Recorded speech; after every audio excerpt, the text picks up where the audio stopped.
That was great, we got it. The cast of the Harry Potter franchise were all perfectly behaved behind the scenes. I'm an angel. I'm an angel. Okay, maybe not, but they did share some sweet moments on set, as well as some potentially dangerous ones. If you've ever wondered how slugs taste, or how Ginny coped with being trapped in the Chamber of Secrets, we'll fill you in. Why are you so determined to embarrass me? Ginny waited so long for Harry to finally return her affections, but Bonnie Wright wanted to wait even longer before locking lips with Daniel Radcliffe. Apparently, they both felt it was strange to smooch someone they'd grown up with, which made each actor nervous. Needless to say, they didn't quite get this in one take. It took quite a few the first film, yeah. Bonnie estimates that their nerves caused them to redo this scene 30 times before Harry and Ginny's first kiss looked convincing in The Half-Blood Prince. The lesson Bonnie learned from this? When it comes to kissing, or just filming a kiss, sometimes you just have to go for it. We had fun doing it. We joked about, Speaking of awkward on-set kisses, tons of fans were excited to see Hermione and Ron lock lips for the first time. Or at least were willing to put up with it in exchange for never having to hear Lavender say, "Go on, one." Again. But behind the scenes, Rupert Grint and Emma Watson were both dreading it, since they considered themselves siblings at that point. Believe me, we both wanted it to be over equally as much as the other. As clever as Hermione, Emma came up with a plan. She knows that rather than doing 27 takes, she knew if she committed really early, we'd get it. She wasn't about to do 30 takes like Bonnie and Daniel, so she threw herself at Rupert right away. Once we did it, it was nice. We know Daniel Radcliffe can act, but can he dance? You might not know what to believe after seeing this clip of him and Shefali Chaudhry at the U-Ball. In Harry Potter and the Goblet of Fire, we learned even witches and wizards have school dances full of drama. Apparently, it took a little time for Harry and Pravati to get their moves right on set. It is just a rehearsal.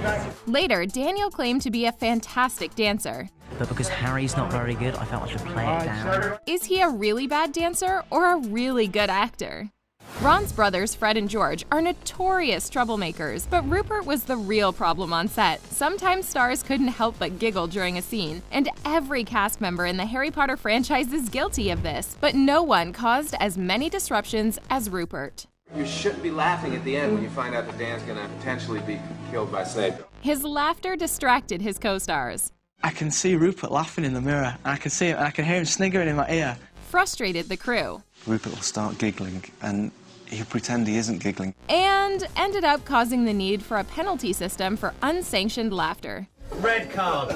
Bonnie was forced to pay up during the Half-Blood Prince, during the scene in which Ginny brings Harry a mince pie because she just couldn't stop giggling.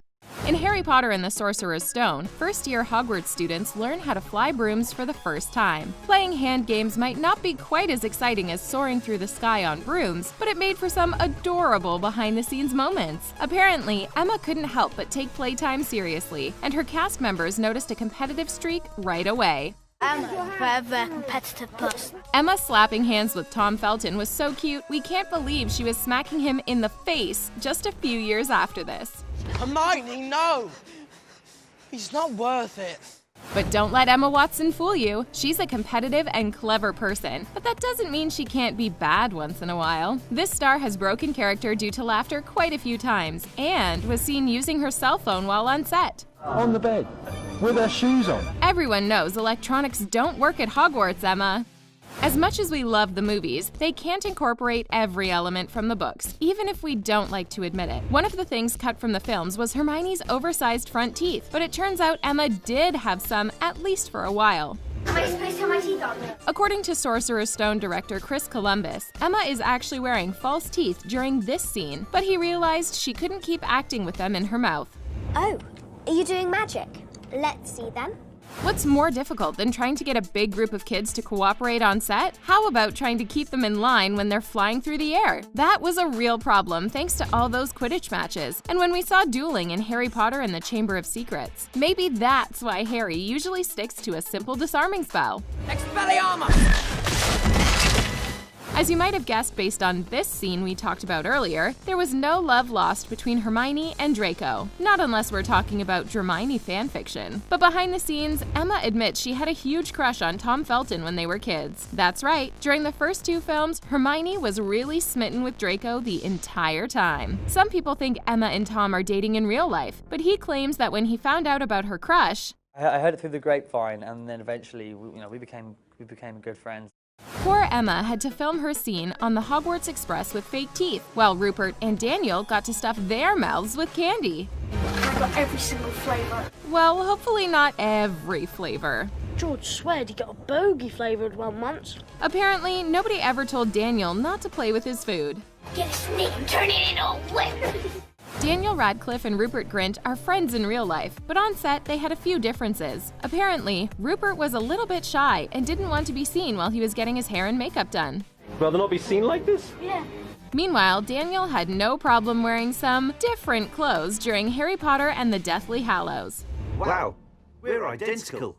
Ron learned about the dangers of a broken wand the hard way, when he ended up cursing himself with a slug vomiting charm in Chamber of Secrets. We know Ron didn't have a lot of fun being cursed, but Rupert didn't exactly enjoy it either. For Rupert, this movie moment was the most challenging part of the franchise at that point. He had to put slimy plastic slugs in his mouth, and then, well, you know. Don't worry, there was at least one upside to filming this scene. But they tasted quite nice, actually. In order to make the process a little bit easier, the crew made sure to add flavoring to the slime, so Rupert was tasting chocolate, fruit, and peppermint.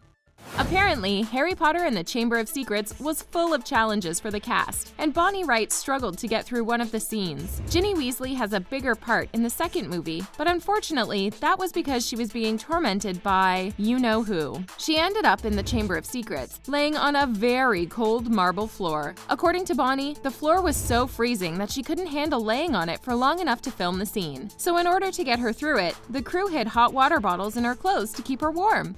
As poor Ginny grows weaker. Emma Watson has had tons of success, both within the Harry Potter franchise and outside of it. But there was a time when filming Harry Potter and the Deathly Hallows Part 2, she actually missed her mark. Literally. Escaping Gringotts wasn't easy behind the scenes either, but at least there wasn't a real dragon. Well, come on then! Behind-the-scenes bloopers are one thing, but Helena Bonham Carter did some real damage to one of her co-stars while working on Harry Potter and the Order of the Phoenix. Bellatrix Lestrange has a real mean streak, while Helena's harm was entirely accidental. During one scene, Bellatrix gets her hands on Neville Longbottom and puts him in peril in front of his friends. It turns out, actor Matthew Lewis was in real danger of her wand. Matthew moved while Helena was poking her wand at his ear, and the two collided. Ouch! Matthew ended up with a perforated eardrum and didn't come clean about what happened for 3 days. Don't worry, the pain and hearing loss was temporary, although the jokes kept on going. Helena says she would always shout to ask Matthew if he was alright after this. Don't give it to her! Shh. Which one of these behind-the-scenes moments was your favorite? Do you think the cast was perfect together, or would you have preferred some other stars instead? Let us know what you think in the comment section below, and make sure to click on the subscribe button for more new videos from us here at The Things. We'll see you next time!